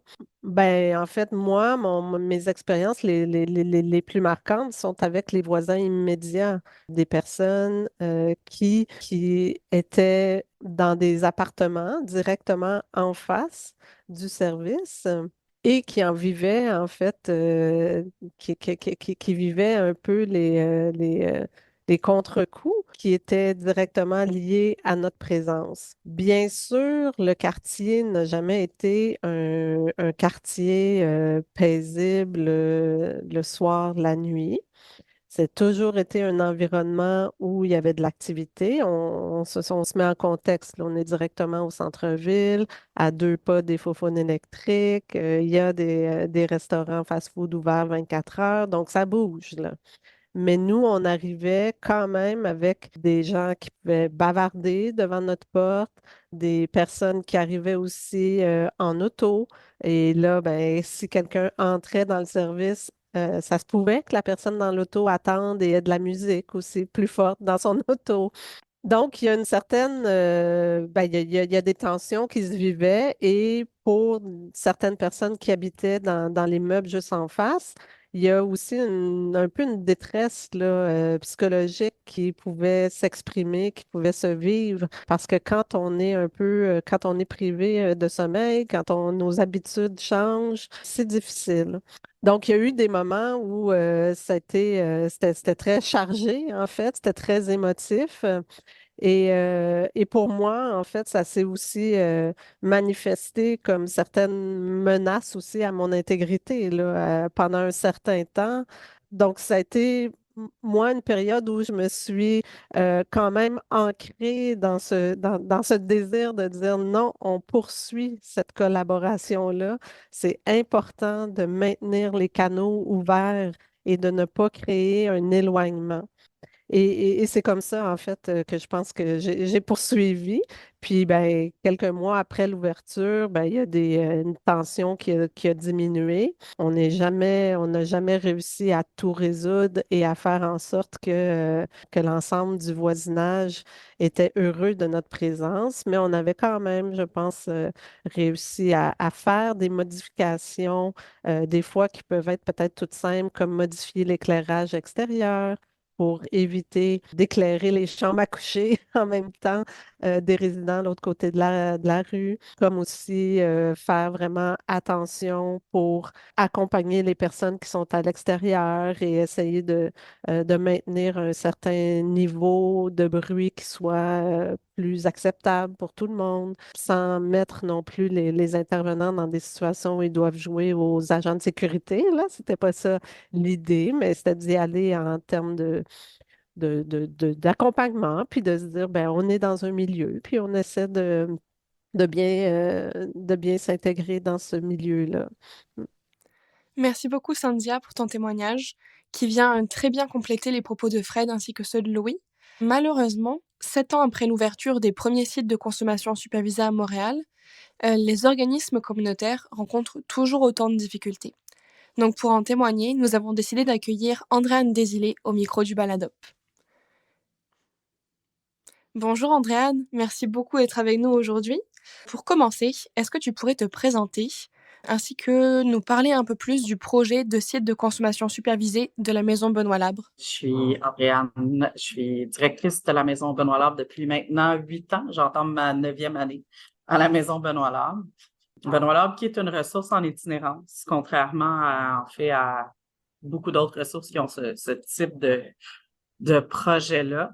Donc, le projet qui est un service de consommation supervisée va voir le jour sous peu, là, dans quelques semaines. Là. Et dans le fond, est un annexe là, pour nous, là, dans le fond, c'est que le projet a été développé vraiment suite à un constat commun entre nous et nos collègues et surtout en le vivant au quotidien.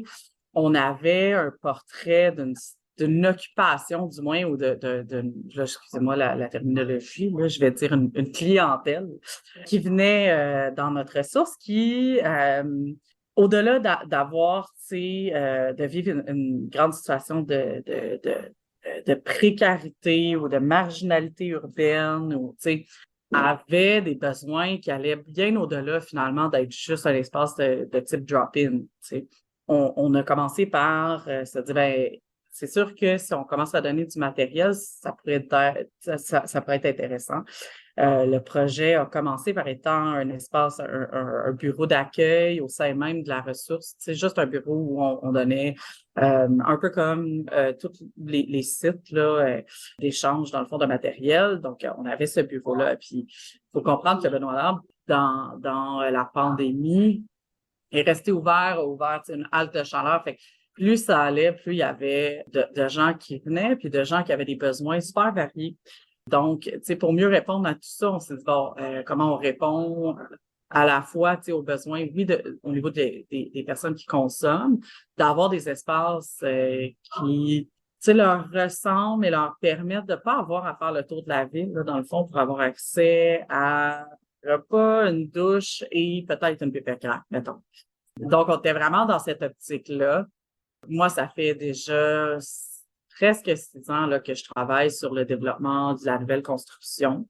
Si on met ça dans la donne, puis on met, bon, pendant la pandémie, je pense qu'on l'a tous vécu, là, les groupes soit en itinérance, mais aussi les groupes qui étaient plus au niveau des dépendances, puis plus au niveau des sites de consommation. Vous voyez vraiment un changement hein, de la donne. On n'avait plus accès, du moins, au même type de population. Puis, nous, ça nous a frappé vraiment de plein fouet, là, où, tu sais, des surdoses, ça arrivait, mais ça arrivait une fois par 4 mois, 5 mois. Et là, c'était plusieurs fois par jour. On se dit, OK, on a quelque chose à réfléchir. Puis, bon, pendant cette période-là, on occupait l'espace on occupe encore, là, d'ailleurs, pour encore quelques semaines, un sous-sol d'église, tu sais. S'il y a de quoi qui est bien impersonnel et bien compliqué à gérer comme espace, c'est un sous-sol d'église tout ouvert. Et là, on avait aussi des vieilles toilettes là, construites peut-être bien avant mon temps, là, dans le début des années 20. Tu sais, au niveau de la cohabitation, un des espaces qu'on devait réfléchir parce qu'on vivait à la fois de beaucoup de surdoses, mais aussi, tu sais, avec la pandémie, il y a eu, bon, nous, on a maintenu une halte chaleur là, qui a été quand même complexe à gérer. Et là, on devait envoyer les gens en avant de la ressource consommer parce qu'ils ne pouvaient pas consommer à l'intérieur. Ce qui faisait en sorte qu'il y avait plein d'enjeux de cohabitation, mais il fallait qu'il y ait des intervenants à l'extérieur de la ressource. Fait que là, il fallait splitter, dans le fond, il fallait se séparer les espaces, soit l'espace extérieur où tout le monde consomme, pour garder un œil parce qu'il y avait plein de surdoses, et à l'intérieur, où il y avait aussi plein de surdoses parce qu'il y en a plein qui consommaient dans les toilettes. T'sais, fait que là, on était comme, OK, on ne gère pas ça de la bonne façon présentement, puis c'est pas comme ça qu'on va être en mesure d'améliorer la situation. Fait que, tu sais, ce constat-là est venu rapidement dans la donne, autant au niveau de la cohabitation, mais autant au niveau de la sécurité des personnes qui fréquentent l'organisme que des intervenants qui y travaillent, tu sais. Il y a rien de sécuritaire à défoncer une porte pour sortir une personne d'une toilette. C'est pas sécuritaire, ni pour la personne, ni pour l'intervenant qui défonce la porte. C'était comme une évidence à un moment donné qu'on devait aller vers un espace qui était mieux adapté. C'est là que tout ce projet-là a levé de terre. On l'a réfléchi autant avec les partenaires qu'avec certaines personnes dans notre communauté aussi. Là, on a à ce moment-là, en fait, on a fait une consultation, plutôt, sans dire une consultation, c'est pas le bon terme. En fait, c'était vraiment une journée de réflexion, un espace de réflexion où on a invité des voisins à venir réfléchir avec nous là-dessus. Il y a eu à peu près une quinzaine de personnes là, qui étaient là. Puis quand on a parlé de consommation, en fait, une des choses qui revenait beaucoup au niveau des craintes des citoyens, c'était le fait qu'il y avait énormément de matériel à la traîne, qu'il y avait beaucoup de gens qui se désorganisaient des espaces publics suite à une consommation, puis que on n'était pas là. Puis en même temps, on disait, oui, mais on ne peut pas être partout, en même temps. On peut pas être ces personnes-là, puis faut mieux le réfléchir, tu sais. Fait que à travers toutes ces réflexions-là, l'idée d'avoir un espace de consommation, même si on est un couple en itinérance, prenait de plus en plus forme. Puis, tu sais, on était encore au moment où on avait le luxe de pouvoir l'intégrer au projet, finalement. Le métro Lionel-Groulx est connu pour étant un espace où il y a beaucoup d'occupations de différentes populations. Puis, quand on a réfléchi au projet, parce que oui, tu sais, ça a été complexe de trouver un espace, on en a parlé beaucoup avec notre communauté, mais peu importe, en fait, où on devait être en périphérie, quelque part dans le sud-ouest, mais quelque part autour du métro Lionel-Groulx, parce que ça restait, c'est le cœur du sud-ouest, le métro Lionel-Groulx. C'est comme un point où se rejoint Saint-Henri, la Petite Bourgogne, Pointe-Saint-Charles. C'est vraiment, c'est ce point-là. Et pas très loin, Verdun. Donc, il y a quelque part où on devait réfléchir, puis il y a pas 17 autres ressources dans le secteur du sud-ouest. Hein. La ressource en itinérance, c'est Benoît-Labre, puis il y a du travail de rue qui est porté par le TRAC. Il y a comme d'autres acteurs, mais la ressource de type drop-in était et encore est Benoît-Labre. Donc, Oui, parce que vous êtes dans Saint-Henri, et donc du coup, oui, vous avez vu que vous étiez comme la ressource déjà à ce moment-là et que vous ne pouviez pas sortir de cette zone-là parce que c'est là que vous êtes nécessaire et qu'il n'y a pas d'autres organismes dans ce coin-là de Montréal. ouais. Ben, c'est ça. Puis, tu sais, nous, ça fait 70 ans que l'organisme là, est dans le secteur. C'est ça notre mission, c'est de desservir notre communauté. Notre communauté, c'est le sud-ouest.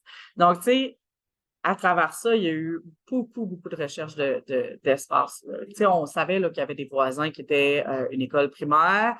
Puis à ce moment-là, avant même de faire un offre d'achat, on s'avait assis avec la direction qui était là à ce moment-là, qui était, tu sais, bien conscient là, qu'il y a des enjeux bien au-delà de nous. Tu sais, ça faisait plusieurs années qu'il nous mentionnait là, que souvent l'hiver, il devait déplacer tu sais, des gens pour rentrer à l'école. Il y avait, tu sais, fait que c'est des dynamiques qui existaient et qu'on devait mieux répondre collectivement.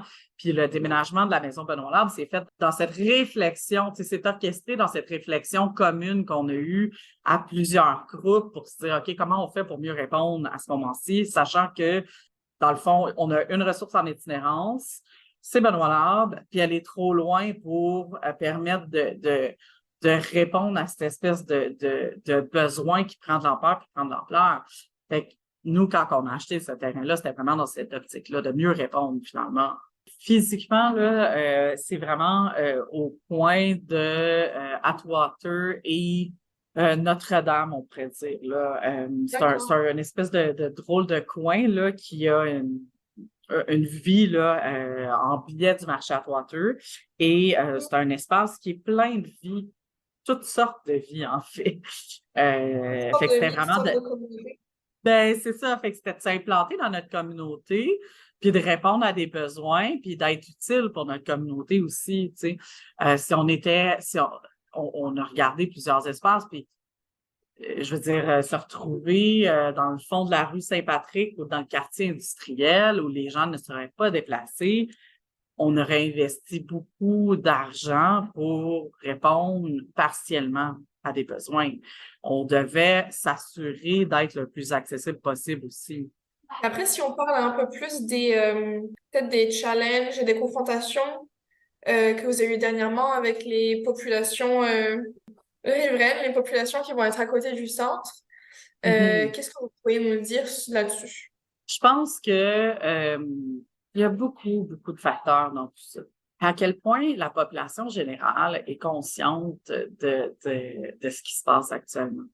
Des surdoses, des surdoses qu'on nomme surdoses, mais qui, pour moi, est un terme, puis je me questionne beaucoup là-dessus en passant, là, justement parce que je ne sens pas que monsieur, madame, tout le monde se sent interpellé quand on parle de surdose. Parce que surdose ramène comme, même si c'est pas ça, ramène un peu à une terminologie qui est « j'ai trop consommé de ». Tu sais, j'ai une surdose, tu sais, il y a quelque part là-dedans. Puis je pense que dans la donne, il y a ça. Il y a le fait que les gens ne se sentent pas concernés nécessairement par ce qui se passe dans une autre réalité qui n'est pas la leur. Donc, je pense qu'il y a vraiment un petit bout, ben pas un petit bout, mais un gros bout au niveau de l'éducation, mais du comment on apporte ces angles-là. Puis les médias en parlent peu. Les médias ont un rôle dans tout ça. Comment ils parlent de la consommation. Hein? J'ai été invitée à plein d'émissions pour parler, puis on parlait tout le temps, on utilise la terminologie, ma foi, qui est d'une violence, là, tu sais, les junkies, vous ne faites pas dire qu'ils sont pas dangereux, puis je suis comme, mais de quoi tu parles? Ces personnes-là, là, si on regarde les statistiques, c'est vraiment ceux qui se font le plus, qui vivent le plus de violence, bien au-delà d'une personne qui aurait consommé et attaqué une personne bien logée. Là, c'est un espèce de crainte qu'on lance dans les médias et qu'on continue à générer. Fait qu'il y a quelque part dans les médias où tout ça est porté comme un message très peu réaliste de la réalité terrain, très peu près de la réalité actuelle et de ce qui s'en vient aussi. Parce que le portrait s'améliore pas, là. Mais si on revient plus au problème, je dirais, en ce moment avec la population, qu'est-ce que tu aimerais répondre aux personnes qui ont peur de la proximité entre l'école primaire et le centre? Si je n'étais pas au quotidien avec ces personnes-là, si je n'étais pas au quotidien dans un milieu comme Benoît Labre, je pense que je pourrais facilement tomber dans des préjugés puis facilement me baser sur ces préjugés-là pour me faire une opinion. Après ça, il y a Andréane qui connaît très, très bien le milieu. Je pense que ce qui a blessé beaucoup les gens, à travers ça, c'est les gens, je parle des personnes qui vont avoir des logements, des personnes qui viennent dans nos ressources, c'était vraiment de dire, ben voyons donc, dans quel monde ils vivent, penser qu'on va aller attaquer des enfants, tu sais.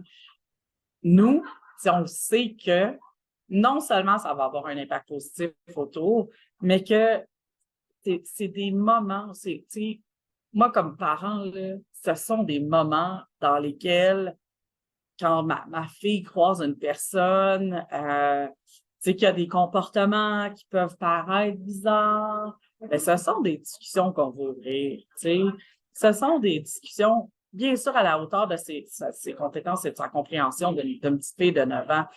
Mais ma fille de 9 ans comprend aussi les inégalités sociales, comprend que il y a des gens qui sont beaucoup plus chanceux que d'autres dans la vie, puis comprend que ça y enlève rien comme enfant de comprendre ça. Puis moi, je pense que c'est là que on fait fausse route en pensant que les enfants vont subir des préjudices à être conscients d'enjeux sociaux. Est-ce que c'est dans le projet de faire peut-être une collaboration avec l'école, peut-être des ateliers éducatifs sur ces sujets-là, ou est-ce que c'est pas du tout en discussion? Ben, nous, on est prêts à monter ça. En fait, on a eu un financement qui nous permet de le faire. On a une intervenante en passant qui est là à temps plein là, autour de l'école, qui est un satellite, en fait, autour de l'école, et qui est là pour les entrées, les sorties de classe, qui est là pour soutenir justement s'il y a des situations dans lesquelles les enfants le voient, mais il y a des ateliers qui sont donnés d'année en année dans les milieux scolaires qui parlent, bien sûr, à la hauteur des compréhensions. Hein, je veux dire, on parle pas de cristalmètre avec un enfant de 5 ans. C'est sûr, c'est logique, hein, mais ça se peut qu'il y a des façons d'apporter une ouverture sans nécessairement parler de substance. Je me rappelle dans mes dans mes premières années d'intervention, j'ai donné des ateliers dans des écoles primaires sur la prévention. À ce moment-là, on disait la prévention toxico. Ces ateliers-là étaient vraiment visés 6e année. Bien sûr qu'on ne parlait pas de la drogue concrètement. Ce qu'on parlait, c'était de la pression des pairs, de faire partie de comment c'est dur des fois de dire non à certaines choses, quand on sent qu'il y a une pression externe, quand on sent que les autres ont des attentes envers nous. C'était ça la discussion qu'on avait avec les enfants bien au-delà du mode de consommation, bien au-delà de la substance. Nous, on a ce vouloir-là, mais on veut pas aller au-delà de ce que les parents sont d'accord. Je pense que c'est ce bout-là qui est en train d'être travaillé actuellement parce que faut s'assurer aussi qu'on apporte ça de façon où ce que eux aussi se sentent outillés par la suite de continuer la conversation. Donc, c'est vraiment dans cette optique-là qu'on y travaille. Je ne dis pas qu'il y a une fermeture, mais il y a un vouloir de travailler le contenu actuellement puis de voir comment on va y arriver ensemble, tout le monde. Tu sais. Merci beaucoup, Andréane, pour ton témoignage. J'espère qu'il aidera le public à mieux comprendre le raisonnement et le processus derrière l'ouverture des sites de consommation supervisée et qu'il nous permettra d'avoir des discussions beaucoup plus fluides et ouvertes à ce sujet. Par contre, le Baladop est un podcast qui vous est amené par le GRIP, donc vous devez vous demander où est-ce qu'on se situe dans l'histoire de la réduction des risques entre les dépistages et la prévention dans les saunas jusqu'aux sites de consommation supervisée. Donc pour comprendre tout cela, nous avons un tout dernier témoignage avec Pamela Kessy, notre directrice adjointe aux opérations. Bonjour Pamela. Bonjour. Merci de te joindre à nous aujourd'hui. Est-ce que tu pourrais nous parler des défis que le GRIP a rencontrés pour promouvoir la prévention dans le milieu festif durant les années 90 et les années 2000? Ben oui, certainement. En fait, le GRIP a été créé en 1997. Puis lorsque on a été fondé, on est rentré dans un univers de la réduction des risques qui était principalement en fait axé sur l'injection, l'inhalation de substances et beaucoup aussi tout ce qui est en lien avec la prévention du VIH et davantage auprès des populations marginalisées. Mais le travail du GRIP ciblait davantage les personnes de 16 à 30 ans qui fréquentaient les milieux festifs puis qui vivaient des situations difficiles en lien avec leur consommation, la sexualité ou qui étaient à risque en fait de vivre des surdoses. Puis malheureusement, à cette époque-là, les milieux festifs étaient vraiment pas une cible de réduction des méfaits ou de santé publique. En fait, on était vraiment considéré comme un endroit où il n'y avait pas vraiment de risque. Et puis que c'était vraiment plus pour le plaisir. Puis à cette époque aussi, en fait, les bénévoles de l'organisme ont vraiment dû se battre pour avoir du financement. Puis c'était vraiment pas facile de faire reconnaître les populations qu'on dessert comme une population vulnérable qui avait besoin de subventions pour nous permettre à nous d'offrir des interventions adaptées dans ce milieu-là. On était souvent ignorés par la santé publique et on était un peu vus comme un peu des lunatiques, une espèce de bande de psychonautes marginaux qui n'avaient pas trop compris c'était quoi la game finalement de la réduction des risques. Puis nos préoccupations étaient vraiment pas prises au sérieux, malgré que les concerns de la santé publique étaient vraiment davantage sur l'injection puis l'inhalation de substances. Mais nous, on voyait dans les milieux festifs tous les risques et les impacts associés à la polyconsommation puis les risques de surdose. Les gens n'avaient pas d'informations validées sur les substances.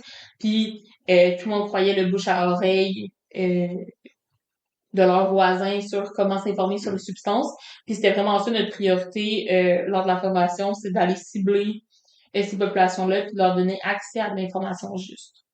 Par contre, au début des années 2000, juste avant le gros bug de l'an 2000, en fait, la santé publique craignait un peu les surdoses et la consommation excessive dans la communauté rave de Montréal. Donc, ils ont donné un financement ponctuel au GRIP pour une soirée de partie de jour de l'an pour un rave qui s'appelle Célébration. Donc, ça a été un premier pas vers la reconnaissance qui s'est pas fait tout de suite. Ensuite, je pense qu'il y a eu un changement de mentalité tranquillement qui s'est fait ressentir à partir de différents événements, entre autres lorsque les décès par surdose dans les événements festifs, ça donne davantage de crédibilité à nos services. Puis c'est arrivé à plusieurs moments dans le parcours du GRIP. Je pense aussi que dans les années 2000, la consommation de substances stimulantes et la musique électronique, les gens les associaient davantage. Par contre, même si ça c'était mieux compris au niveau de la société, ça venait pas non plus nous ouvrir des grandes portes parce que les événements festifs, les promoteurs souhaitaient pas s'associer au fait que leur population consommait, qui était un peu plus dans le déni de cette situation-là. Mais de fil en aiguille, on a quand même réussi à se faire reconnaître, puis intégrer le Sonic finalement en 2014. Puis je pense que la confiance des organisations un peu plus privées face à nos services nous a quand même permis d'acquérir de la reconnaissance puis d'avoir un impact sur la réduction des risques au Québec.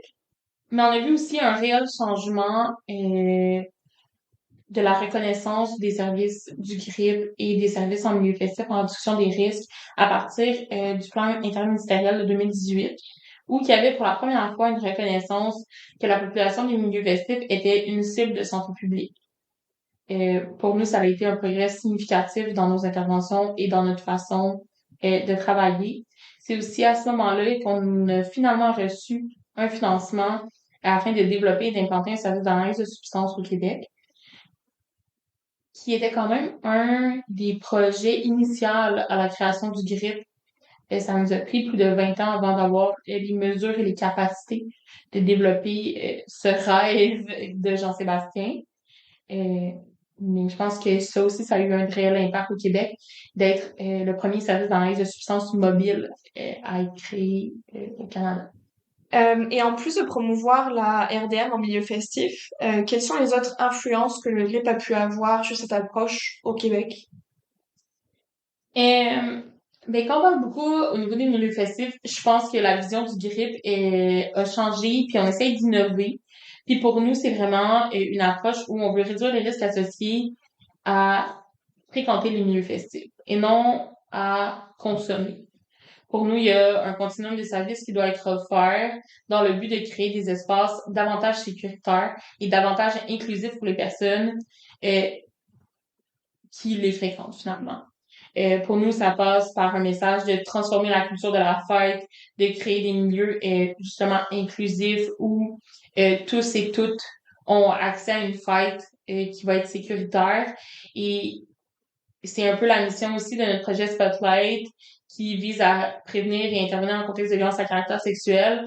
Mais l'angle qu'on a voulu avoir avec ce projet-là, c'est de créer un sentiment de communauté, de parler de culture du consentement, puis d'enlever le poids sur les victimes de se protéger et plutôt d'être une collectivité qui est alerte à ces situations-là de risque et qui intervient, qui réagit et qui dénonce ces situations-là. Puis je pense que c'est vrai pour les violences à caractère sexuel, c'est vrai pour la consommation, c'est vrai pour la santé auditive, c'est vrai pour la discrimination.